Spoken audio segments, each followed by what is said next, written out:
Welcome to Visual Literacy, a series of YouTube videos based on the Visual Literacy Workbook for Graphic Design and Fine Art Students by David Moyer and Brian Flynn, published by Oxford University Press.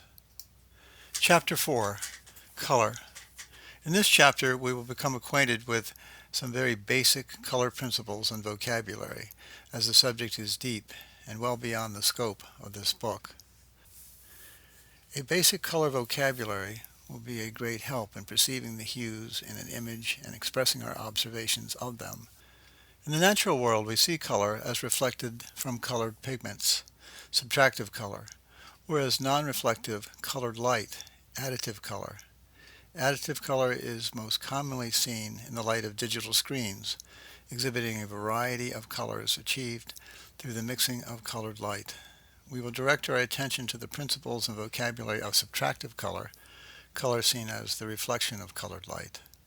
Sunlight is composed of colored light, the color spectrum that separates into its constituent hues: red, orange, yellow, green, blue, indigo, and violet when passing through a prism. When sunlight shines on a pigmented surface, the color pigments absorbs all of the colored light except the colored light corresponding to its pigment, which it reflects. The red pigment of a red ball absorbs orange, yellow, green, blue, indigo, and violet light and reflects red light, allowing us to see a red-colored ball. All of the colors we see as reflected light can be mixed from three primary pigments, or hues: red, blue, and yellow. These may be placed in a circular arrangement known as a color wheel, of which there are a variety of orientations. 12 basic colors in the wheel are generated through the mixing of adjacent hues.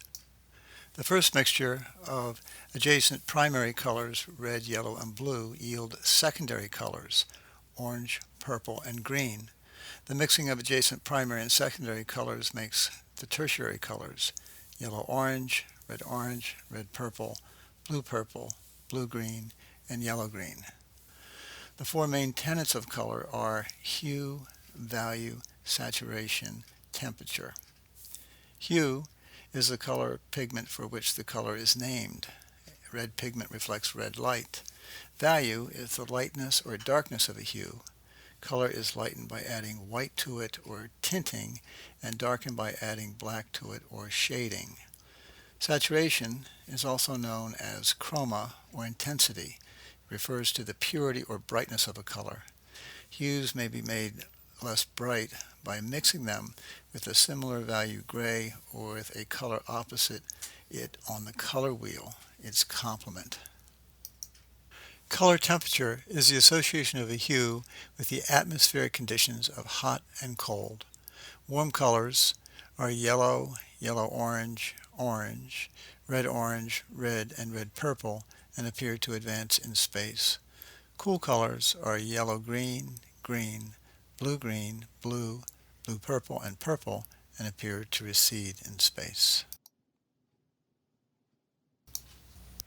In still life, with apples, pot, and primroses, Paul Cézanne presents the viewer with a room that is cool and somber in its atmosphere.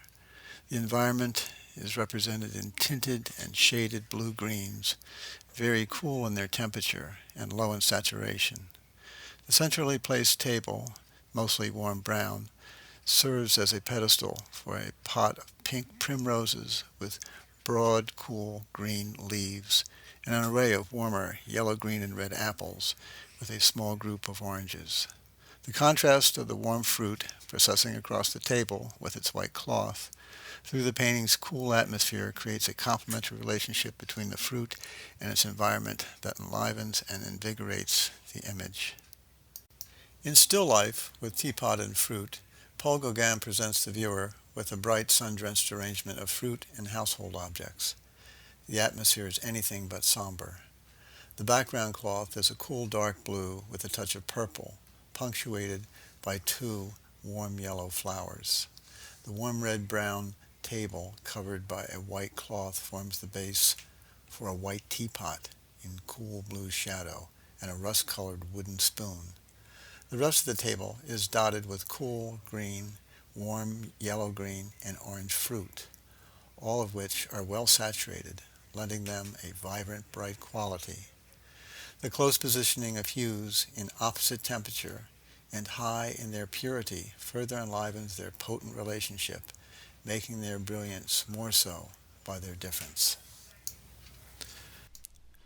Please join us as we continue to explore visual form and content in upcoming videos.